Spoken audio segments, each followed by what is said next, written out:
invoques ton Dieu, il y a solution. Quel que soit le puits dans lequel tu es trempé, tu ne te vois même plus. Frère, il y a solution. Quand Dieu parle, Dieu pèse ses mots. Le désert, c'est un endroit rigide, un endroit de mort. Personne ne survit au désert. On te jette au désert, tu es mort. L'Éternel ouvrit les yeux du serviteur et il vit une armée dangereuse. Une armée dangereuse.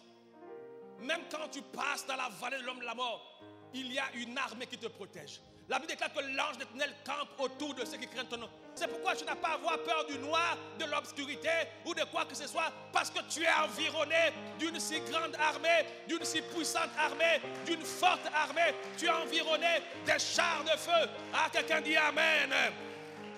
Oh, je déclare que ceux qui sont avec toi se manifestent dans ta faveur et que tu puisses voir ceux qui sont contre toi, parce que ceux qui sont avec toi sont plus nombreux que ceux qui sont contre toi. Quelqu'un dit Amen. Souvent nous pleurons. Ah mon Dieu, je souffre. Non, tes larmes n'ont pas à couler face à l'adversité. Tes larmes doivent couler par rapport à l'adoration.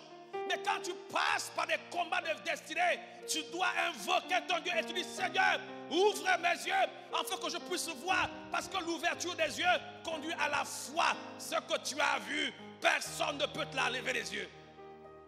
Non seulement ça, il dit quoi? Il a déployé ses anges autour de toi. Il y a un ange qui t'accompagne nuit et jour. Tu n'es pas seul.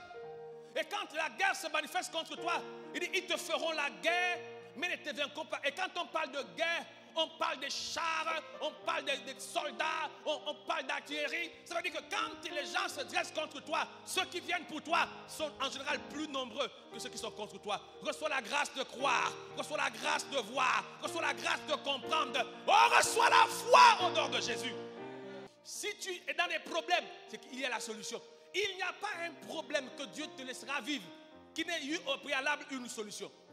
À côté de tout ce que Dieu te laissera vivre, il y a la solution.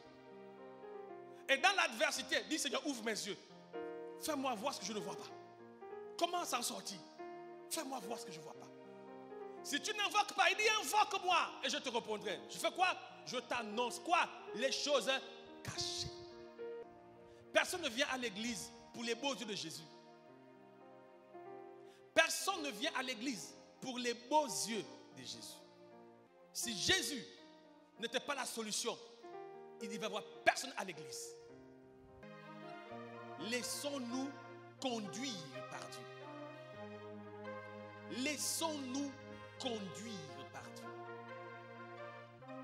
Avant de venir à l'église, tu te conduisais toi-même. Mais en venant à l'église, tu devrais te laisser conduire. Dieu devrait te conduire. Dieu se doit de te conduire dorénavant.